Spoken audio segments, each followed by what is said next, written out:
गुंतता हृदय ही.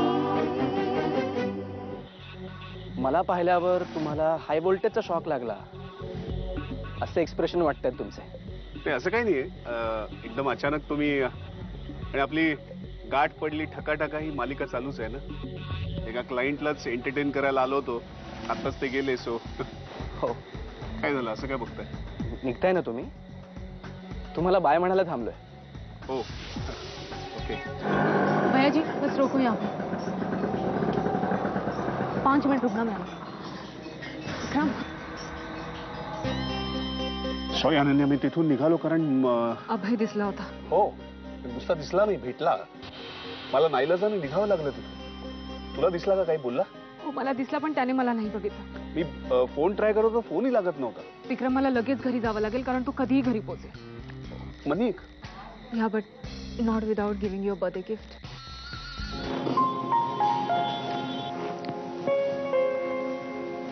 सॉरी डॅडा, तू कधी आलास? बस बाळा. तुझी वाट बघता बघता मी झोपून गेले. सॉरी बेटा. खरं तर मला तुला सगळ्यांच्या आधी विश करायचं होतं.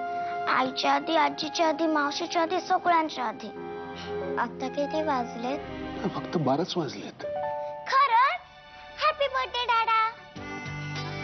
ये म्हणजे मी तुला सगळ्यांच्या आधी विश केलं हो ना? येस, आईच्या आधी, आजी आजोबांच्या आधी, सगळ्यांच्या आधी तू विश केलंयस. आलास विक्रम? देवी जिंकलीस ना? येस. कधीपासून रुसून बसली होती की सगळ्यात पहिले डॅडाला मी विश करणार. मी सगळ्यांना बोलते. डॅडा, डॅडा तुला माहितीये हा केक ना स्पेशली सुनीताजींनी तुझ्यासाठी बनवलाय, ते पण घरी. हो, मावशीजींनी केलाय. हो. अरे हा, मावशीवरून आठवलं, मी अनु मावशीला पण बोलवलं होतं, पण ती म्हणाली ती नाही येऊ शकत, तिला उशीर होईल ना म्हणून. तू अनन्याला फोन केला होतास? तिला माहिती होतं तुझं सरप्राईज पार्टीचं? हो, पण ती म्हणाली की ती नाही येऊ शकत, तिला उशीर होईल ना म्हणून.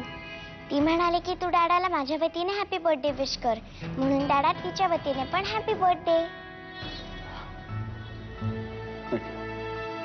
डॅडा आज लवकर पटकन ऑफिसमध्ये जाईल आणि हाफ डेच्या आधी घरी येईल लवकर, आणि मग नंतर दिवसभर देवी बरोबर. ओके? प्रॉमिस? प्रॉमिस. येस.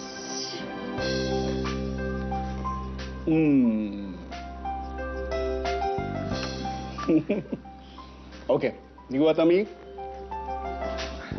पण डॅडा तुम्हाला प्रॉमिस केला आहेस ना की तू हाफ डेच्या पण आधी येणारच घरी माझ्याशी खेळायला, रिटर्न गिफ्ट द्यायला? Sure, that will be kept. नक्की, 100%.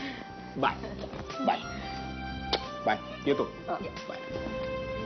नाही ना, चल बाई संध्याकाळची तयारी करायला. चल चल हे देवासमोर ठेवूया देवी. मी सारखा फोन डिस्कनेक्ट करतोय म्हणजे मी एका महत्वाच्या कामात आहे, एवढं सुद्धा कॉमन सेन्स नाहीये का तुला?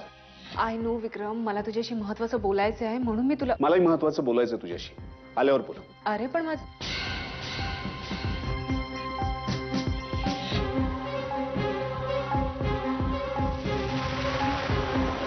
मी काल घरी गेलो तेव्हा माझी पोर रात्री वाट बघत सोफ्यावरच पेंगुळली होती.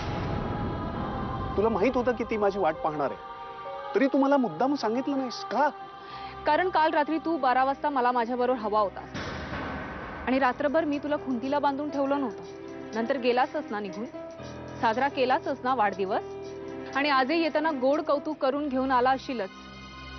मला फक्त तू 1 मिनिटासाठी माझ्याबरोबर हवा होतास विक्रम, त्यासाठी केलं मी थोडंसं मॅनिप्युलेशन. देवीच्या बाबतीत नाही. एक गोष्ट मी तुला ब्लंटली सांगतो अनन्या, माझ्यासाठी देवीच्या पुढे काहीच महत्वाचं नाही.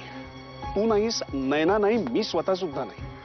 आणि दुसरी गोष्ट की जेव्हा जेव्हा अशा वेळेला घरच्या लोकांना प्रेफरन्स द्यायची वेळ आली तेव्हा मी त्यांना दिलेला आहे, आणि तुलाही मी तो द्यायला लावलाय.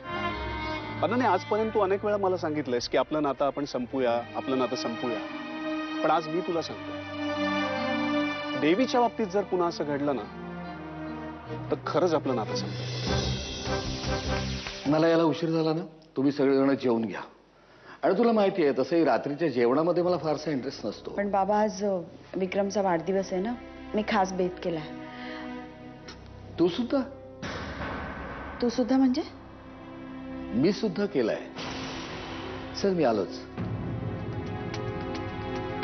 आणि एवढं सगळं छान झालं म्हणतेस, माझं चेहऱ्याचं शटर का बंद करून ठेवलंयस? नाही, काहीच नाही. आणि आपण एकमेकींना इतक्या चांगल्या येतो ना की असे आडेवेडे घेण्यात काहीच अर्थ नाहीये. काय झालंय?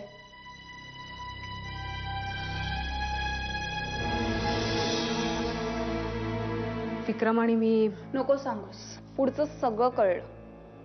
तू त्याच्यासाठी डिनर अरेंज केलास आणि तो आलाच नाही, कारण त्याच्या बायकोनं त्याच्या घरात पार्टी ठेवली होती, हेच ना?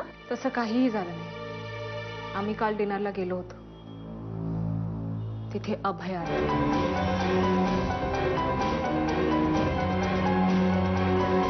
गुंतता